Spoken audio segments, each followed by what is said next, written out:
ভারতে সাম্প্রদায়িক নিপীড়ন নতুন কিছু নয়, কিন্তু এবার ঘটল ভিন্নধর্মী এক ঘটনা। একজন নিপীড়িত মুসলিম বৃদ্ধের পাশে দাঁড়িয়ে বিজেপি সরকারের মামলা খেলেন এক হিন্দু যুবক।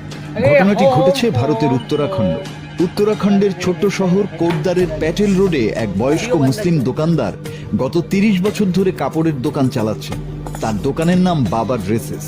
আর এই নাম নিয়েই আপত্তি তোলে উগ্রবাদী বজরং দলের কয়েকজন কর্মী। তাদের দাবি, একজন মুসলিম কখনোই বাবা শব্দ ব্যবহার করতে পারে না, কারণ বাবা শব্দটি হিন্দুদের। देखो ताऊजी, ये बाबा नाम हटाओ आप, या तो बाबा बन जाओ। मुसलमान क्या हो गया? ঠিক তখনই এই অন্যায়ের বিরুদ্ধে রুখে দাঁড়ানো দীপক। তিনি দোকানদারের পাশে দাঁড়িয়ে প্রশ্ন তোলেন, বাবা শব্দটি কি কোনো একটি ধর্মের একক সম্পত্তি? কথা কাটাকাটির উত্তেজনার মধ্যেই দীপক নিজের পরিচয় দেন এক অনন্য ভাষায়, আমার নাম মোহাম্মদ দীপক। আর এই কথায় বদলে যায় পুরো পরিস্থিতি।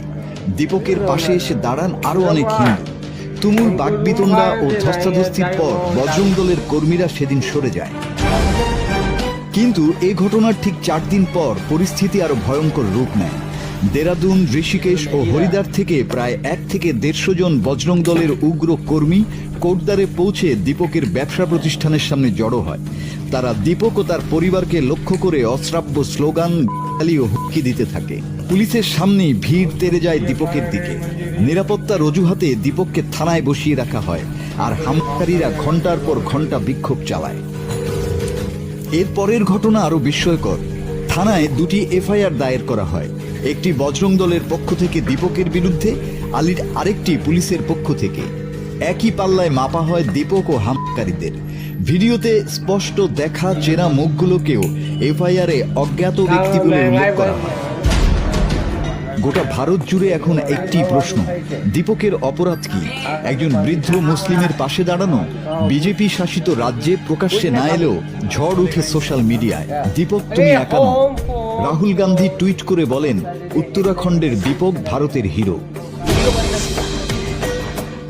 আজ ধর্মীয় উগ্রবাদের বিরুদ্ধে মানবতার হাত বাড়ানো এই যুবক রাষ্ট্রের চোখে অপরাধী, কিন্তু মানুষের চোখে দীপক এখন অসাম্প্রদায়িক চেতনার প্রতীক, ঘৃণা ও ভয়ের বিরুদ্ধে দাঁড়ানো এক সাহসী নাম। মাসুদ হাসান, বাংলা টিভি।